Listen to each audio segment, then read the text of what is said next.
Wenjogera yatwalula yandibanga esiridde anti munange kikakasiddwa nti okutandika nga ennaku z'omwezi 1 January omwaka ogujja Uganda tegenda kuddamu kugula mafuta kuva mu ggwanga erya Kenya era nga wenjogera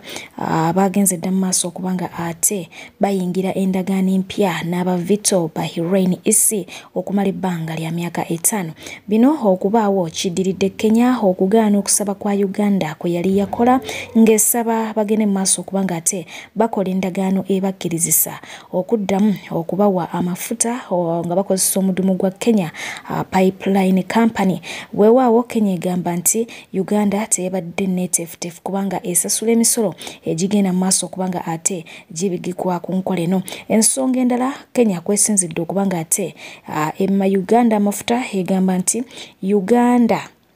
kwe kugaana okuteeka amasundiro g'amafuta mu ggwanga erya Kenya ate nga bibimu ku ebyo ebyali mu ndagaano singa oba okolaganye nani ne Kenya weewaawo kitegerekeka bulungi nnyo nti Uganda ebadde efuna amafuta okuva mu ggwanga erya Kenya ebitundu 9 ku 10 so nga ate ebitundu 10 ku 10 bibadde biva mu ggwanga erya Tanzania kupije the news akakwoli omulungi omwagalwa agyekomedeko nkwanirizaako mu ddakiika eno nyine ate nga nyongera okukwebazaako gyonna gyotusizaako engalo eyo gy'osinzira okubanga okakalabya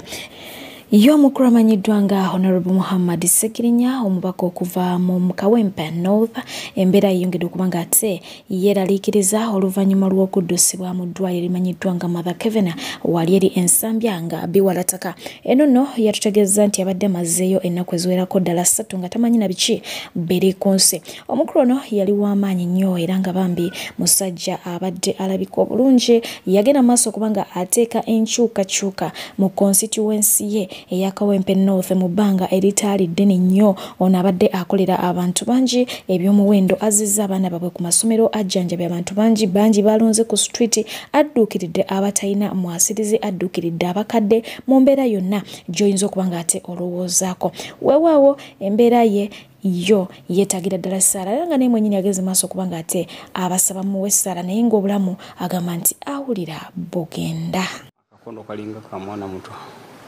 kalinga ka baby ne musajja nga munene aneeyinza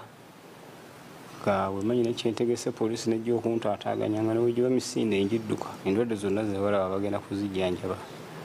jasinkiwemu time naye nze ngenda obulamu bugenda ennaku 3 emabegandooza nebiri ku nsi badde sibimanyi naye nsaba Mukama Katonda ntaase kubanga amateeka g'abasawo gonna nga goberedde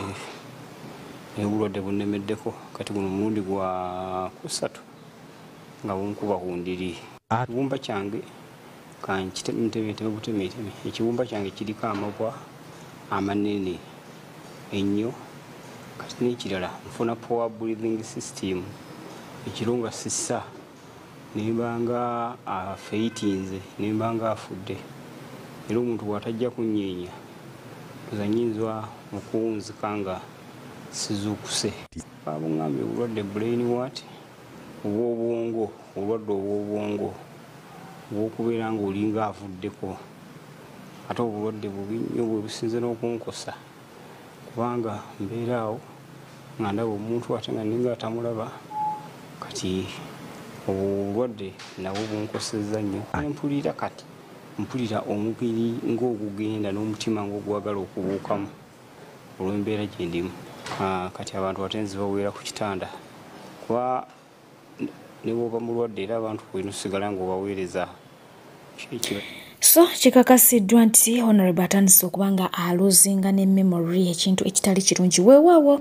ye Speaker wa Parliament y'omukyala Anita Monge yasobodde okubanga ate amukyalirako mu ddwaliro olunaku olw'eggulo naye nga bino byonna bwe bijjidde nga President w'ekibiina kya National Unity Platform Robert Kyagulanyi Ssentamu mu ggwanga ataliiwo ono yagenze maaso okubanga ate ayise obubaka bwe ku mikutu migattabantu n'awandiika nga agamba nti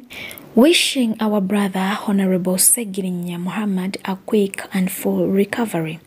When he came in to see me at office a few weeks back, I could see he had lost a lot of weight. He told me that his health has been deteriorating from the time he came out of prison, where he spent close to 2 years. As the medical team does its best to give him the needed care, let's also continue to pray for him. Ebimu ku bigambo omukulu Bakyekoze Center byeyagenze maaso kubanga ate awandikira bannayuganda nga abasaba bambi mugende maaso kubanga ate mumusabiranga n'abasawo we bakola ogwabwe kubanga agamba nti bwe yajja okumukyalirako mu office gye buvuddeko awo yamulabanga bambi akoze era nga yamutegeeza nti embeera yatandika okwononeka olunaku lwe yasiibulwa oba lwe yakola ki lwe yava mu kkomera. Buli kimu kyatandika okubanga ate kyononeka ne kitasobola kubanga kidda mu nteeko. Weewaawo nga bwe nkutegeezeza nti bino ebijjidde okubaawo ng'omukulu taliiwo mu ggwanga lyattu Uganda era nga yatambudde n'omukyala we Barbie Kyagulanyi nga bano bagenze mu America's largest documentary festival wamu n'omukulu amanyiddwa nga Patrick Kanyomozi district n'abalala bagenze maaso kubanga ate babawerekerako awo mpolampola naye nga bingi ebyabaddeyo ku mukolo guno era kubanga ate nkuwaako ebimu ku ebyo ebyayogeddwa omukyala Barbie Kyagulanyi n'ebimu ku ebyo ebyayogeddwa omukulu Robert Kyagulanyi Ssentamu. Full speech sigendese wabula nkuwaddeko ebimu ku byo. That's what God has in plan for me. The other thing is because I know where we're going. I know what we are fighting for. And I know it is not easy feat. We must fight for it. And people have lost their lives. They have shed blood. The others have lost their husbands' lives. The others have lost their children's lives. The others have lost their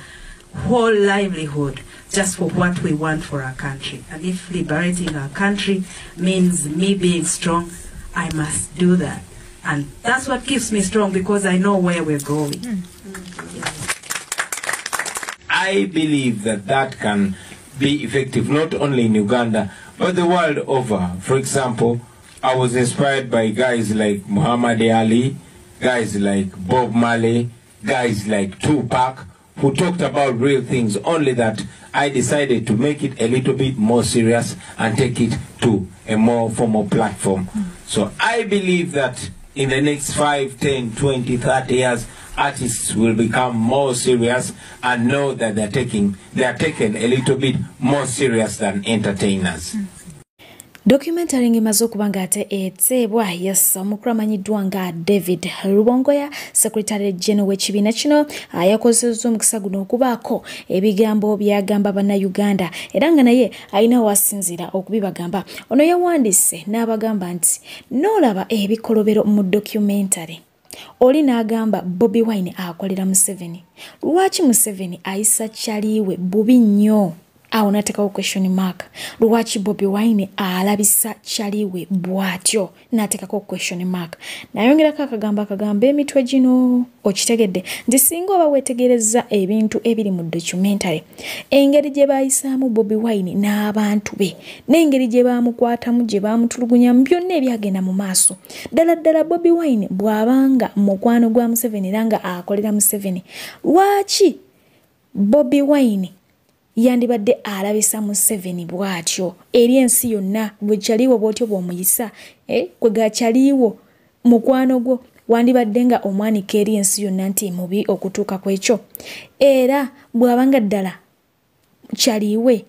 Museveni yandibadde akola ebyo ebiri mu documentary ng'abikola kyaliwe okucunya kwonna nga bw'okulaba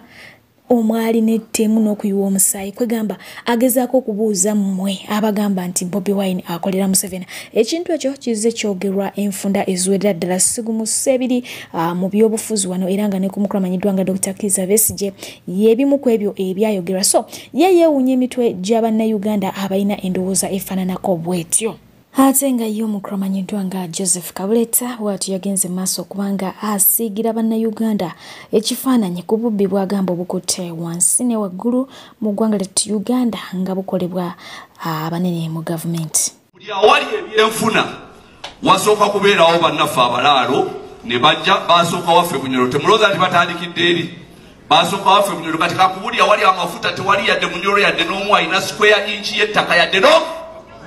taliyo. N'obukama nabwo nye tebulina tebuyina yadde square inch y'ettaka awali amafuta. Kakati bonna bonna bagenze ne bagenda Pakwach ne bagenda mu West Nile nalaba muganda waffe Honorable Fungaro ng'akyogerako ye muntu yakagwe n'akasooka okulaba ng'akyogerako nga bwe kirina okwogerebwa nti bano abantu bava gye ente ezaabwe zinywa mafuta zirya gold kwa buli awali amafuta ojja kusangawo balaalo buli awali gold kati kakwa ekyokulabirako banafe abali engulu apa waliwo ekifo kye bayita apa kiri wakati wa kiri mu ggulu mu Acholi naye kirinanye ne West Nile. Awo batandise n'okuyingira endagaano kubanga bannaffe aba South Sudan bategedde nti amafuta gaabwe gonna kati gayirigita gaddaawo gakuŋŋaanira apa. Kaakati awo waliwo ssente empitivu era n'osangawo abalaalo kuba kati olutalo oluliwo lwa byanfuna. Eyo nga nkujjeeyo mu bye muyita ebyobufuzi nkozezzaako mu makyaki mu makanisa oba mu ekereziya oba mu madiini mu mizikiti yonna. Yes, oyo ye mukyala amanyiddwa nga nabbi omukazi era nga yali mulokole nnyo waneeno mu kyaki y'omugenzi Pastor Yiga. Weewaawo omukyala ono bintu byamutabukako nnyo era nga yagendako eruzira bwe yavaayo bw'atyo n'awaŋŋangukira mu ggwanga eri Amerika ng'era gy'akasiba essaawa eno. So bwekekakanyira okulaba munange kakati tali bubi nga bolowooza oba bw'osuubira. Embeera yakyuka mu koso ng'ate ye omusumba Aloysius Bugingo omukulu amanyiddwa nga Sheikh Kasimu yamwambalidde. Ejjukira nti bangi babadde nga beemulugunya ku musumba ono nga bagamba nti alumba abasumba abalala, alumba emizikiti, alumba Bobi Wine, alumba kwegamba abantu bangi naye nga oba oliawo tebafunangayo muntu yali amwanukudde wabula nga ku mulundi guno Yeseka Kasimu yagenze maaso okubanga ate amulabula n'amugamba nti mukwano olina ebizibu bingi bye tutagala kubanga ate tuyingira. So weetereze Bugingo ebizibu ebikumala bingi soloza kuŋŋaanya ssente mu bantu b'okuŋŋaanya omusimbi n'ozimba kalina egindi muli mu ttente ebizibu bikumala. Obusiraamu hands off ojja kufuna ebizibu Bugingo ebizibu akakamanyiro kogenda oleeta buno obusiraamu si people power buno obusiraamu si people power. Ffe tuli tayali okuluzinga obulamu bwaffe ne Allah aleme kumanyirwa tuli tayali. Nyini nsi eno si people power gwe Bugingo gyewamanyira okubeera nga buli kaseera ovuma toddamu okuyasamya akamwa ku Katonda yakutondera kuba nti gwe tomumanyi. Beera mu bizibu byo amaka gakulemye ye pasitayo kya Bayibuli ate nkya n'akootinga mu Bayibuli amaka ago gakulemye simanya mbu akaleege obukadde bubiri n'otunuulira oba bannaye era bannaye Allah jalla jo bannaye gwe yammye obuluŋŋamu Allah bukadde bubiri at his age ebintu by'obusiraamu tebikwatako si kabe byakibuli kabe supreme council. Toyina buyinza kwogera ku mufti, toyina buyinza kwogera ku mulangira Nakibinge, toyina buyinza kwogera ku amiru yenna, toyina buyinza kwogera ku musiraamu wadde muli w'amayirungi. Beera ku bizibu byo gwe Bugingo eno tosiba nti wabula eno njovu. Ffe tuli bazibu okuluzinga obulamu nga tugenda mu jjana basaabula abaabuleka. Manya bizibu byo Bugingo, manya bizibu byo oddemu gwe yasamya akamwa. Bino bireke tebikwatako oba ndira ngo yalizayininze ebyo tebikwatako abo nabo balina nsonga zaabwe ffe tuzimanyi tebikwatako so si kuvaayo okukutandika nno kumanyira abantu bomanyidde okumanyira. Ffe tuli bazibu, ffe ku ddiini tuli bakambwe tetulina kintu kyonna kitulabawo abadan. Ffe tusobola okwemalira ensonga zaffe.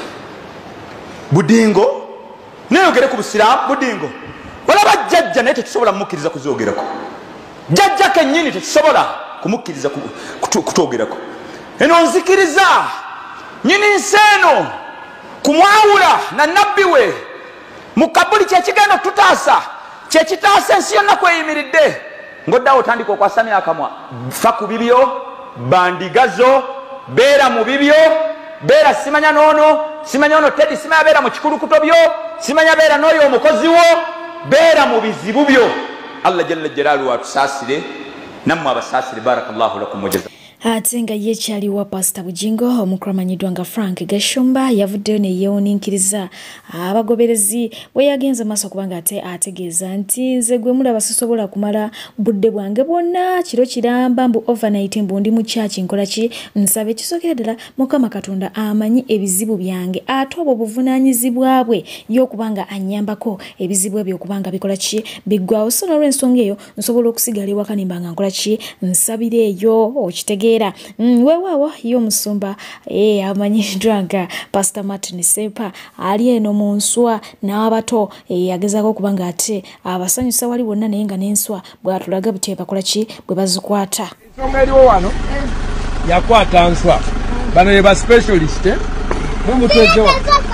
okola buti okiraba atyangu okirabye yadizibaziki eno ye mvubo this is called mvubo kali bwogijjayo ogirya direct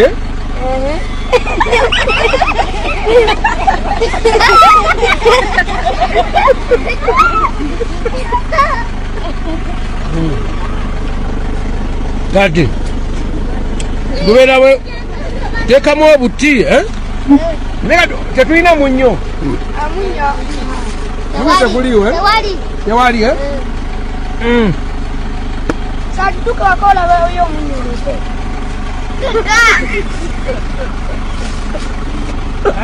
waliwo endala kandyeko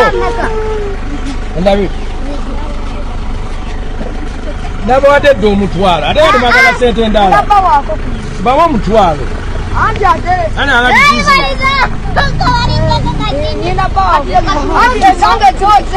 Oh, mommy should see this.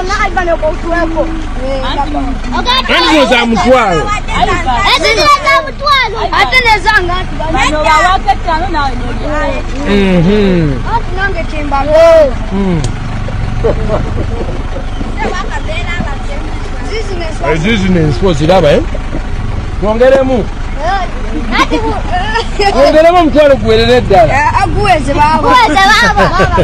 guweze tekomo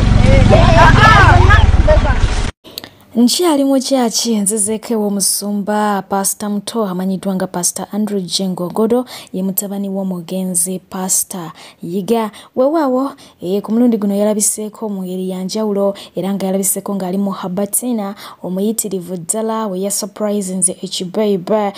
wali erina ekimuli kya ssente n'ebintu awo ebirala munnange omukulu ono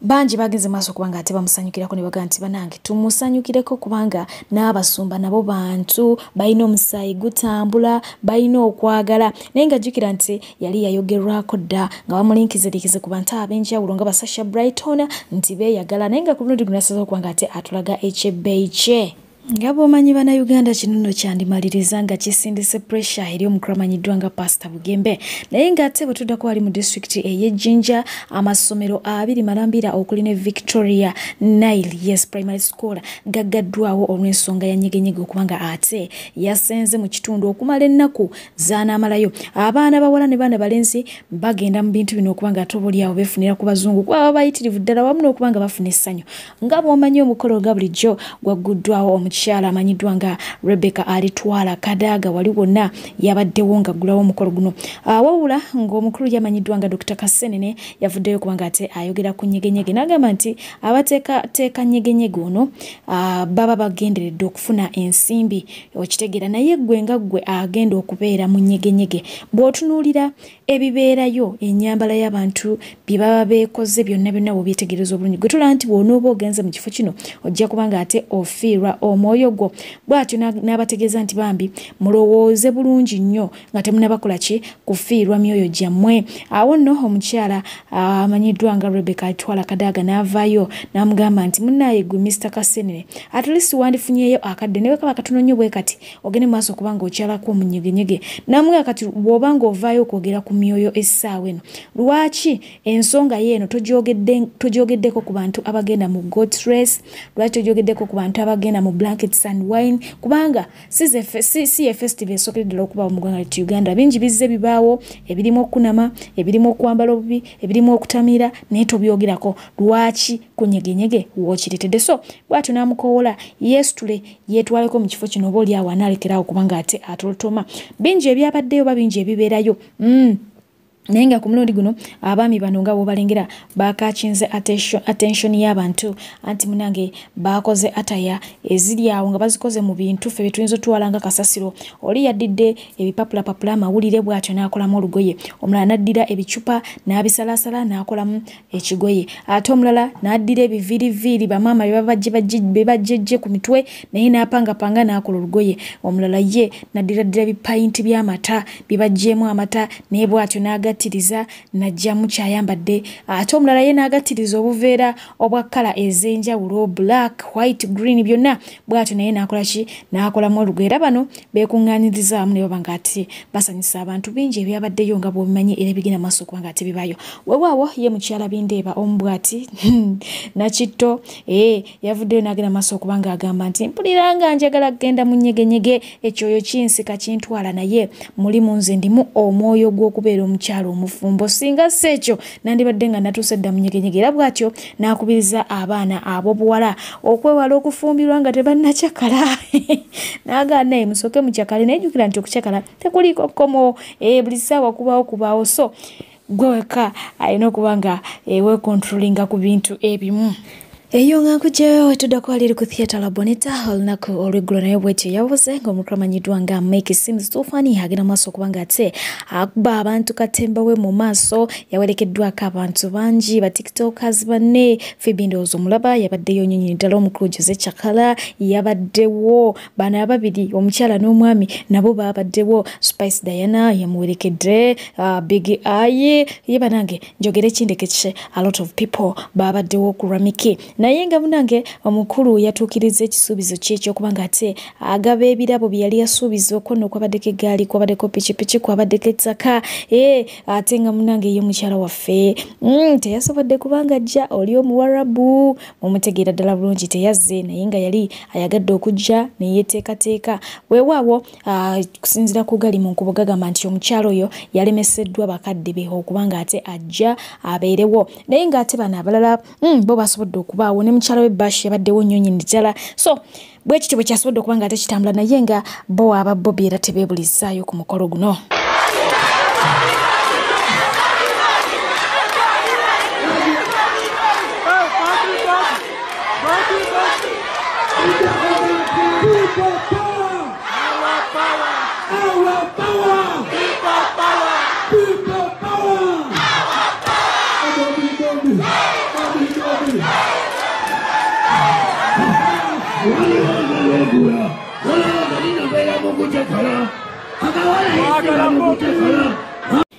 abamazaalibwa wesibadde babadde bayitirivu naye ng'ekyo tekiŋŋanya kubanga ate mbalikayo tubadde n'omukyala amanyiddwa nga Namiyingo Sumaya Yasono yeebazizza Mukama olw'emyaka gye yatuuseko emijja 23 era ng'agamba nti yeeyongera okusiima Mukama olw'okumuwa obulamu n'obuwangazi nti kubanga ebizibu byayiseemu bambi bibadde biyitirivu tebimanyi na myaka gy'alina naye nga mu byonna yeebaza Mukama nti munanga asobodde okuba nga ayimirira wamu naye n'amuwanguza happy birthday Yes, omwaka guno omupya gwe weeyongeddeko leka gubeere gwa mirembe ate nga gwa mikisa.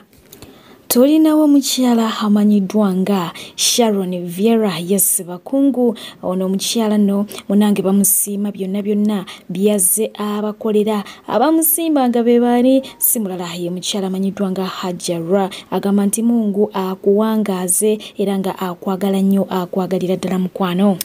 Tuyinawo Rachel, Mami Rachel, yes, nanga munango bako bw'amazaalibwa amalungi bwava eri omukyala amanyiddwa nga Fazira agamba nti bambi akwagala ebitenkanika era nga naye asiima nnyo asiimira ddala yes omwaka ogukweyongeddeko gubeere gwa bisima byerere. Ngenda kubanga nkiwunzika n'omukulu ono yesa agambye nti njagaliza mulamu wange amazaalibwa amalungi blood Mr. Musa happy birthday era nga agamwagaliza simulala yamanyiddwa nga Mr. Baksa Charles Nambalesi wali eri mu ggwanga erya Qatar Doha yamanyiddwa nga Apoli agamba nti akwagala nnyo era nga akwagaliza amazaalibwa mafufu weewawo omuto bambi gwe twali tugezaako kubanga tetusondera ensimbi atwalibwa mu ggwanga erya India beringa alongosibwa omutima teyasobodde kubanga ate akimakinga Mungu yamujjuludde ku myezi 3 mu bulumi obw'ekitalo ddala kitalo ddala Mungu agumye maama ne taata. Omukulu amanyiddwa nga Wisdom Kayeno omukulu amanyiddwa nga Kakalamu bwe batyo nabo bamazini babanga ate basibamu ebyabwe ne babulira eggwanga lyetu Uganda. Kakalamu yagenze mu ggwanga erya Canada okubanga atandika obulamu ate nga ye Kaye Wisdom yagenze mu United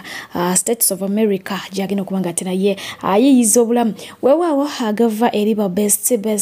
Lydia Jasmine ne Caro Nantongo si malungi oluvannyuma lw'okubanga ate nabo baawukana naye nga kusinziira ku gali mu nkubo bagamba mbu ekibatabula muggo gwa Musa era nga mbu batabukidde eri mu federation ate nga mbu omuggo gwatabula simulala mbu gwe gwa president Eddie Kenzo ago gali mu nkubo nkwata bulungi naye nga bano ekipensi kye babadde batandise okubanga bakitambuza bulungi banyumirwa wali eri wonna naye nga bwomanyi emikwano gy'abawala tegitera kubanga ate giwangala amawulire wano ngenda okubanga ate nsooka nteekeka full stop kango olunaku olwaliro naye nga nyongera okujjukiza nti PJ updates gwatanaba kubanga osubscribinga kweyo channel kindly subscribe osobola okubanga ate tomissinga any update okuva gyendi gyesitadde wano nja kubanga ngiteeka wali ate kumira mpeera hasigale nga abankumidde abanjagalire nga bulijjo mbeera fifije the news anka okubanga nkuweereza mubeere bulungi mbagala nnyo mweraba.